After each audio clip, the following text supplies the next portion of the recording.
असत से सत की ओर चलो, अंधकार से प्रकाश की ओर चलो, मृत्यु से जीवन की ओर चलो। नमस्कार, मैं आनंद कुमार।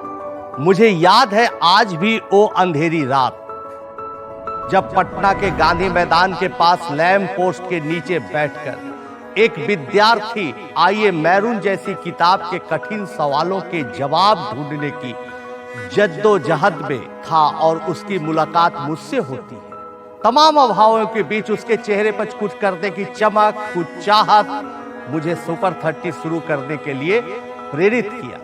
शुरुआती दौर में जैसे मुझे लगा कि यह अभियान हवा का रुख बदलने जैसा है, बहुत कठिन है, लेकिन मेरी माताजी और मेरा भाई प्रणव कुमार के साथ सुपर 30 के 30 बच्चे ने 2 दशकों में धारा के विरुद्ध बहते हुए पत्थर का सीना तोड़कर यह साबित कर दिया कि प्रतिभा किसी प्रश्रय का मोहताज नहीं होती, उसे तो बस एक छोटे से हल्के से सहारे की जरूरत होती है। पिछले 2 दशकों में सैकड़ों बच्चे सुपर 30 के आंगन से निकले। देश और दुनिया में बच्चे अपनी चमक बिखेर रहे हैं आज, लेकिन हजारों बच्चे आज भी ऐसे हैं, लाखों बच्चे ऐसे हैं जिनमें आसमान छूने की ललक है, मगर जो एक अंधी सुरंग के मुहाने पर खुद को पाते हैं। उनकी हालात देखकर मेरे भीतर एक बेचैनी, एक छटपटाहट पैदा हो रही है, और इसी वजह से आज मैं इंडे टीवी पर आपके सामने हूं, आपके बीच हूं। हम बात करेंगे उन तमाम मुद्दों की जो आपको घेरते हैं, आपको भटकाते हैं और कभी कभी आपको उस मोड़ तक ले जाते हैं जहां जिंदगी तक बेमानी लगने लगती है। हम देख रहे हैं कहीं ड्रग्स का जाल, कहीं मोबाइल का माया जाल और कहीं अकेलेपन, असुरक्षा का डरावना माहौल। इस माहौल में समय तो आगे बढ़ जाता है, बच्चे बेचारे पीछे छूट जाते हैं। इन बच्चों का हाथ थामने हम साथ आए हैं। शुरुआत करते हैं उस मुद्दे से, उस तनाव से जो बिल्कुल जानलेवा साबित हो रहा है। कोटा से लेकर IIT, IIM और तमाम कैंपसों में बच्चियों की खुदकुशी की खबरें लगातार आ रही है। यह फंदा कैसे कसता चला जा रहा है, इसकी काट क्या है, ये आज हम देखेंगे इस एपिसोड में।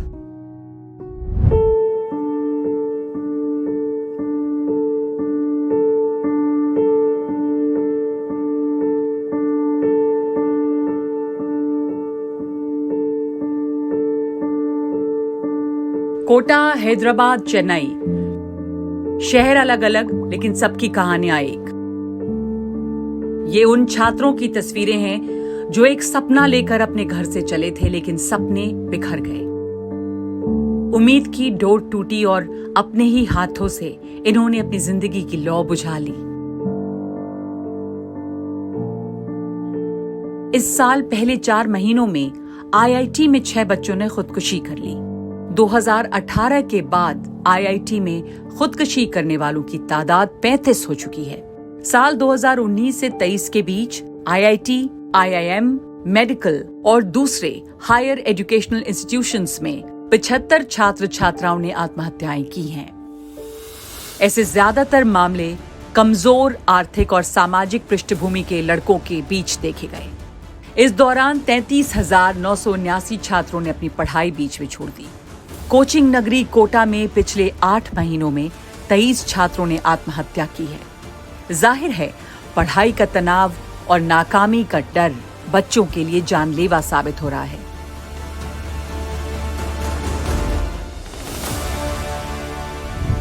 तो ये कहानी आपने देखी, वो कौन से हालात होते हैं जब कोई बच्चा जीवन के सारे धागे तोड़कर एक अंधे कुएं में छलांग लगा देता है। सीधे पूछते हैं ऐसे ही बच्चे से। हमारे साथ हैं हंजला सफी, जो औसाद की गली से निकल कर आए हैं, और उनके साथ उनके माता पिता भी मौजूद हैं। हंजला जी, आपसे मैं एक सवाल सबसे पहला पूछना चाहता हूँ कि कौन ऐसी घड़ी थी कि जब आप चाहते थे कि खुदकुशी कर ले, जीवन में हर कुछ अंधेरा है, बावजूद इसके आप उस गली से कैसे बाहर आए? हाँ जी सर, तो इसमें ऐसा है कि मेरा जो लाइफ का गोल था, स्टार्टिंग में तो वो उतना क्लियर था नहीं कि एग्जैक्टली करना क्या है, बट नेट ये था कि बिकॉज फैमिली का कंडीशन ऐसा है तो बेसिक गोल तो यही है कि पैसे होने चाहिए। और जो हमारे लेवल पे इन्फॉर्मेशन हमारे पास अवेलेबल थी उसमें सबसे पहला चीज़ ये था कि IIT है, एंड वो एक इमीडिएट गोल बन गया समहाउ। तो अब उसको कंप्लीट करने के लिए कुछ एक रोड मैप नहीं था, कोई ब्लूप्रिंट नहीं था, तो उसमें खुद से कोशिश करना स्टार्ट किया। बहुत जगह गलतियां की, बहुत टाइम ऐसा लगा कि ये तो मतलब इम्पॉसिबल से भी कुछ ज़्यादा आगे टास्क है, लगा कि कुछ भी नहीं हो पाएगा अब, है ना? हाँ, कि इस डायरेक्शन में कोई भी सोल्यूशन मिल नहीं रहा है। कुछ अगर करने की कोशिश भी करते हैं तो वो सही नहीं जा रहा है, या ऐसा लग रहा है कि इस रेस में बहुत ज़्यादा पीछे रह जा रहे हैं स्टार्ट से ही। तो ऐसा बहुत बार फील हुआ कि मे बी ये नहीं करना चाहिए, कुछ और करना चाहिए, या अगर इसी में परस्यू कर पाए तो आगे कुछ नहीं हो पाएगा सही से। तो वहाँ से फिर समहाउ जो एक पॉइंट ऑफ लाइफ में था कि जहाँ पर मेरी मुलाकात आपसे हुई, और फिर फॉर्चुनेटली मैं आपसे जुड़ पाया, और वहाँ से जो अपना टारगेट सेट किया एक पॉजिटिव डायरेक्शन में सिर्फ खुद को फोकस करके, आई थिंक वो काफ़ी हेल्प किया to make me achieve my goal in the right direction. आप बताइए माता जी कि कैसा महसूस करते थे आप जब लगता था कि हंजला भी शायद अंधी गली में चल जाए, खुदकुशी कर जाए, फ्रस्ट्रेशन में चला जाए, डिप्रेशन में रहता था, उस समय की कुछ बातें बताए। मेरे हस्बैंड का सैलरी सिर्फ 3,000 रुपया कमाते थे, उसमें क्या होता, घर चलाते, बच्चा पढ़ाते, क्या करते।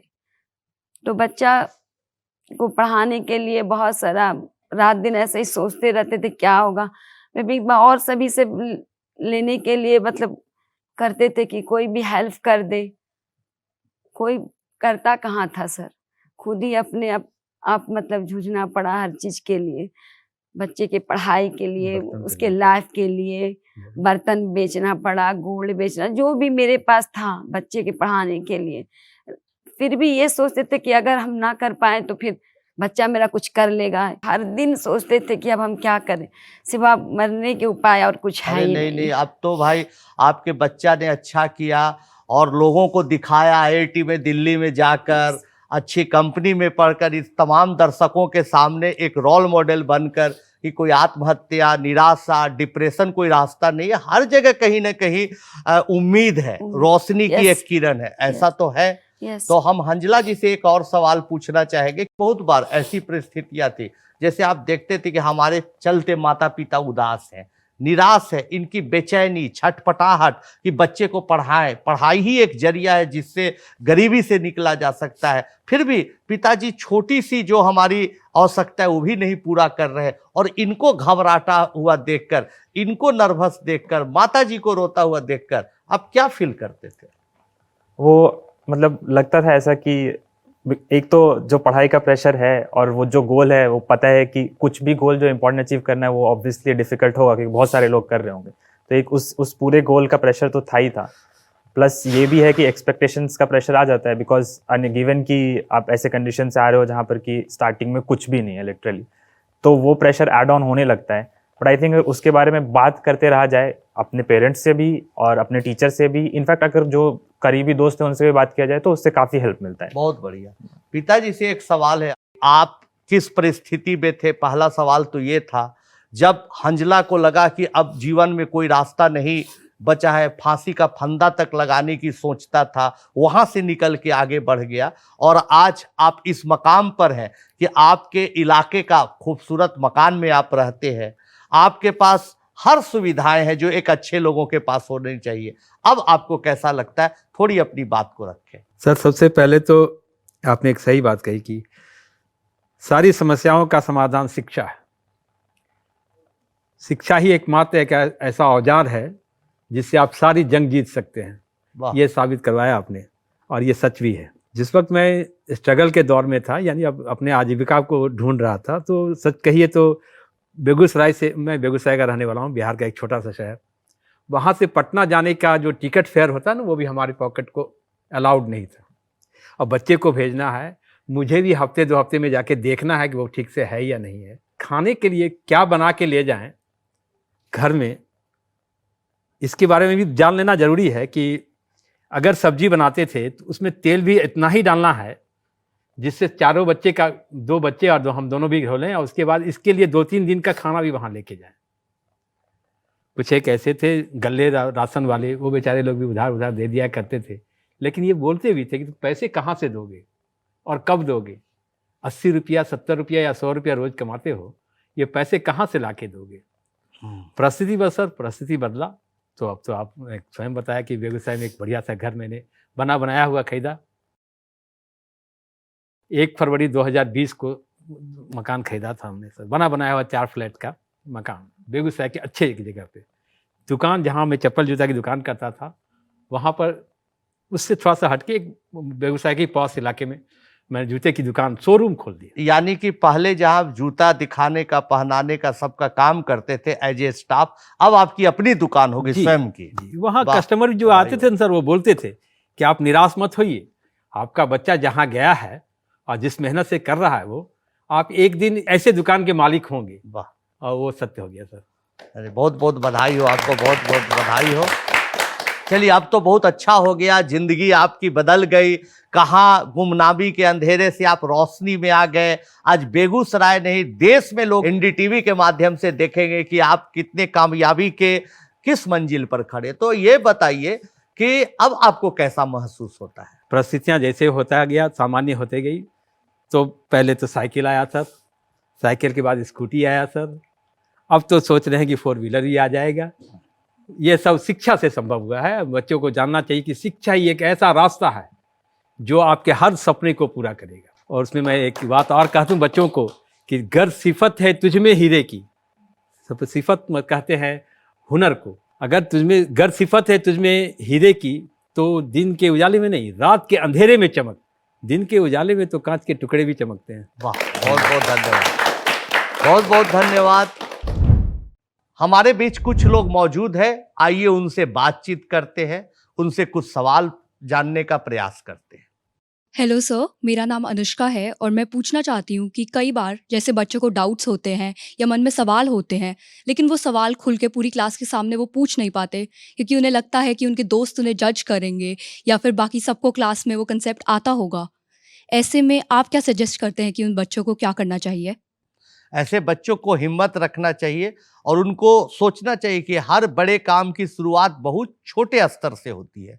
तो कोई बात नहीं, नहीं जानकारी रहना हमारी गलती नहीं, हमारी गलती है कि जानकारी प्राप्त न करना, हमारी गलती है कि जानकारी के अभाव में घुटन महसूस करना, हमारी कमी है कि किसी से पूछे बगैर अपने अंधे रास्ते की ओर बढ़ना। ये सब गलतियां होती है। किसी से पूछना, सीखना, अपनी स्तर है, जो मेरा लेवल है, ये लोगों के सामने बताना, इसमें कभी भी संकोच नहीं करना चाहिए। हम लोगों के बिहार में एक बहुत बड़ी कहावत है कि जिस पर लोग हंसते हैं उसी के घर बसते हैं।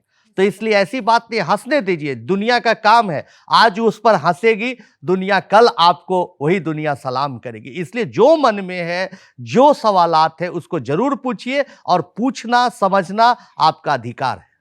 हेलो सर, मेरा नाम परिधि है और मैं आपसे ये पूछना चाहूँगी, जैसे आजकल के बच्चों में बहुत ज़्यादा मेंटल प्रेशर होता है, जैसे जो हमारी एज ग्रुप के होते हैं, बहुत सारे रीजंस होते हैं, कंपटीशन होता है, पीयर प्रेशर होता है, बहुत रीजंस होते हैं। तो इस मेंटल प्रेशर को हेल्प करने के लिए एजुकेशनल इंस्टीट्यूशंस और सिस्टम्स ऐसे क्या स्टेप्स ले सकते हैं और क्या कर सकते हैं? बहुत अच्छा आपने सवाल पूछा कि बच्चों पर बहुत प्रेशर है, पढ़ाई का प्रेशर, कुछ अच्छे करने की जो उम्मीदें होती है उसका दबाव, बहुत तरह के दबाव और प्रेशर है। ऐसी स्थिति में जब बच्चा को प्रेशर तो महसूस करना ही नहीं चाहिए, अपने आप को देखना चाहिए। जैसा कि अभी हंजला ने कहा कि दूसरे से कंपटीशन करने के बजाय हर दिन हर समय ये सोचे कि मैं कल कहाँ था और आज कहाँ हूँ। इसको और बेहतर बनाने के लिए, अपना इम्प्रूवमेंट करने के लिए, अपने को विकसित करने के लिए आप काम करिए। दूसरों को देखकर कभी प्रभावित मत होइए। हेलो सर, मेरा नाम आयुष है और आज के टाइम पे कई बच्चे डिप्रेशन में इसलिए रह जाते हैं क्योंकि वो अपने डिप्रेशन के बारे में किसी को समझा नहीं पाते, और अगर वो समझाते भी हैं तो वो उसे या तो पागल बोल देते हैं या तो इग्नोर करते हैं। तो मेरा सवाल आपसे ये है कि हम अपने डिप्रेशन के बारे में कैसे समझा सकते हैं किसी और को? जब आप डिप्रेशन में हो तो दोस्तों से बात करना चाहिए। आप देखिए आपका कौन हितैषी है, आपके मदर हैं, फादर हैं, आपके मित्र, जो आपका हितैषी है, उससे आपको बातें करनी चाहिए, खुल के बतानी चाहिए कि आजकल मैं इस समस्याओं से घिरा हुआ हूं। लोग दूसरों की बात करते, मैं ऐसा आज भी 2-3 दोस्त को रखता हूं। हमारे जीवन में भी कई ऐसे हालात पढ़ाई के दरमियान भी आए, सुपर 30 के बच्चों को पढ़ाने के दरमियान आए, और जब फिल्म रिलीज हो रही थी तो माफियाओं ने हालात पैदा किए कि मैं बहुत डिप्रेशन में था, दबाव में था, तनाव में था, तो मैं अपने दोस्तों से घंटों बातें करता था, अपना तनाव वहां पर रिलैक्स महसूस करता था अपने आप को। तो ऐसे साथियों का होना बहुत जरूरी है, जो आपके दुख दर्द को सुने, आपका मन हल्का हो और आपको उत्साहित और प्रोत्साहित करे। हमारे पास एक सवाल आया है एक पेरेंट्स का, आइए जानते हैं क्या है सवाल। मेरा नाम पूजा जैन है और मैं एक माँ के तौर से पूछना चाहती हूँ कि सर, आप भी एक पिता हैं और आपके भी घर में बच्चे हैं, तो आप अपने घर की परिस्थितियों को कैसे संभालते हैं? परेशानियाँ आती हैं पढ़ाई से संबंधित या फाइनेंस से संबंधित, तो उनसे कैसे आप जूझते हैं या उनसे उभरते हैं? बहुत अच्छा सवाल पूछा, और पेरेंट्स के लिए जवाब बहुत ही जरूरी है इस सवाल का। दरअसल में होता क्या है कि जब हमारे अपने बच्चे कम पढ़ते हैं, वीडियो गेम में उलझ जाते हैं या खेल में ज़्यादा वक्त देते हैं, तो ऐसी स्थिति पे हमारी पत्नी, हम परेशान होते हैं, लेकिन तुरंत अपने आप को समझाते हैं कि भाई हर बच्चे में अलग तरह की खूबियां होती है, हर बच्चे में अलग तरह का गुण होता है। कभी भी बच्चों को, ये मेरा एकदम मंत्र है, इस बात को मान लीजिए, कभी बच्चों को ये ना एहसास कराइए कि तुम अपराधी हो, अपराध बोध का उनके एहसास मत कराइए, अपराधी होने का उनको एहसास मत कराइए, बल्कि उनको ये बताइए कि क्या गलत है क्या सही है। गौतम बुद्ध ने बहुत सही कहा है कि किसी को अपराधी घोषित करने के बजाय सही गलत पे फर्क समझाने का प्रयास करिए। तो मैं फर्क समझाने का बच्चों को प्रयास करता हूं, और हमारे बच्चे भी पढ़ाई में मन लगाते हैं, खेलते हैं, कूदते हैं, लेकिन मैं अपने अधूरे सपनों को कभी उन पर थोपने का प्रयास नहीं करता हूं। मैं अपने अधूरे सपनों के उनके आंखों से देखने का प्रयास नहीं करता हूं। वो जो भी बच्चे हैं वो पूरा फूले, खिले, फले, फूले, इसके लिए मैं पूरी आजादी देता हूं। तो जारी है ये शो। इस बीच अगर आप इस मुहिम के बारे में और कुछ जानना चाहते हैं, हमारे साथ जुड़ना चाहते हैं, तो ndtv.in/द आनंद कुमार शो पर लॉग ऑन करें, अपने सवाल पोस्ट करें। जिनके सवाल होंगे बेहतरीन, उन्हें मिल सकता है एक खास सरप्राइज। आप अपने मनपसंद सोशल मीडिया प्लेटफॉर्म पर भी हमसे जुड़ सकते हैं। बस आपको इस्तेमाल करना है #AskAnandSir, और आप अपने सवालों को व्हाट्सएप के जरिए इस नंबर से भी पूछ सकते हैं 8178999203। साथ ही इस QR कोड को स्कैन करके भी आप अपने ऑडियो वीडियो सवाल पूछ सकते हैं। और अब शो के आखिर में बात आनंद मंत्र की। आपको बता दें, आनंद मंत्र के जरिए हर शो में आपको बताएंगे कुछ टिप्स, ट्रिक्स, हैक्स, जिससे आपको मिल सकेगी मदद। आनंद मंत्र एक कहानी सुनाता हूं। ये अक्सर मैं अपने बच्चों को सुपर 30 के क्लास में सुनाता आया। शिष्य ने गुरु से पूछा कि रोशनी कहाँ से आती है। गुरु ने जवाब दिया, सूरज से, रात को चांद से, अमावस्या की रात हो तो तारों से। जब अमावस्या की रात हो और घने बादल छाए हो और आंखों को हाथ भी न दिख रहा हो, तब कहां से रोशनी आती है? ध्वनि से। अंधेरे में तुम आवाज देते हो, कोई है? जवाब आता है, इधर आओ। इस आवाज की रोशनी में तुम बढ़ते हो, और जब कोई आवाज देने वाला न हो तब तो तुम अपने भीतर टटोलते हो, वहां से मिलती है रोशनी। तो अपने भीतर की रोशनी पर भरोसा रखें। जीवन में ऐसे कई कालखंड आते हैं जब बहुत अंधेरा गहरा लगता है, कुछ भी नहीं दिखाई देता है, लेकिन हर समय बीत ही जाता है। बस अपने भीतर की रोशनी पर भरोसा रखें। धन्यवाद।